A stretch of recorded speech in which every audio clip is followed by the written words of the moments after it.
Welcome to Media Shift's Digital Media Brief, brought to you by NextSpace and NextKids Co-working and Childcare in San Francisco.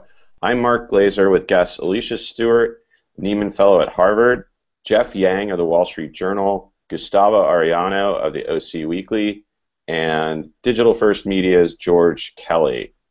With so many racial issues in the news, from the mass shooting in a Charleston church to a white NAACP leader identifying as black, the news media more than ever needs to understand race and diversity. And yet only 15% of newspapers have a person of color at one of their top 3 leadership spots. And many people of color are upset with the way they're portrayed in the news. Alicia, what's the good and bad news of diversity in newsrooms now?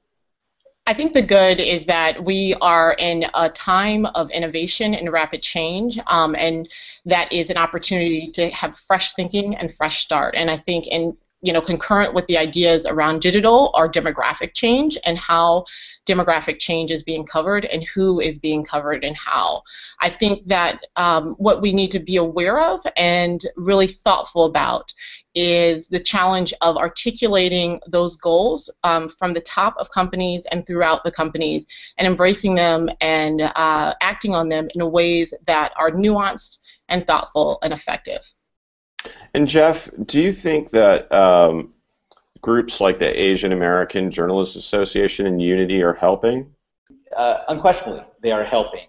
And they've played a critical role, I think, in both highlighting the need and helping to fill it by advocating for hiring individuals in news organizations to more effectively broaden the net and at the same time raise the bar to find journalists that represent more of the diversity that they're seeing and that we're all seeing in our readerships. At the same time, I think that we've reached a point now where these organizations are at a turning point, where AJ, NABJ, and AHJ, and of course Unity have all faced some pretty significant challenges more recently, in part because I think we are looking at a world in which it's not just about hiring anymore, it's also about changing the very rules by which news and the news media works. And I think that that's going to require a larger set of conversations than many of the ones that take place on the ground, if you will, when you're talking to hiring managers and hiring policies and the like. And Gustavo, do you think there should be a race beat at newspapers, or should it be more integrated within the newsroom? It should be more integrated. If you really think that only one person, you could assign one person to cover race and that somehow absolves you from covering race and variety. On the other hand, for many reporters, that is a start to a career, and I would just, advise anyone who does get in a race beat, like Sam Quinones, one of my mentors and a great journalist, advised me when I started, not let them pigeonhole you. Do not, as a writer of color, only think you could write about writer of color issues about folks of color. There's so much more out there, and that's why your perspective is needed. Not so much because you can only do one thing, but because you're a person of color who can do many things. And George, how do you think newsrooms can become more diverse?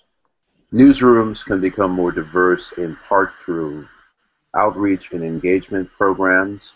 At the Oakland Tribune in Oakland, California, Martin Reynolds has done amazing work with a program called Oakland Voices that conscientiously reaches out to groups of residents who come to the newsrooms, get experience, attend classes in writing stories, identifying news sources, attending events, and simply becoming more aware of the issues that affect their community and become better communicators and stewards in different neighborhoods.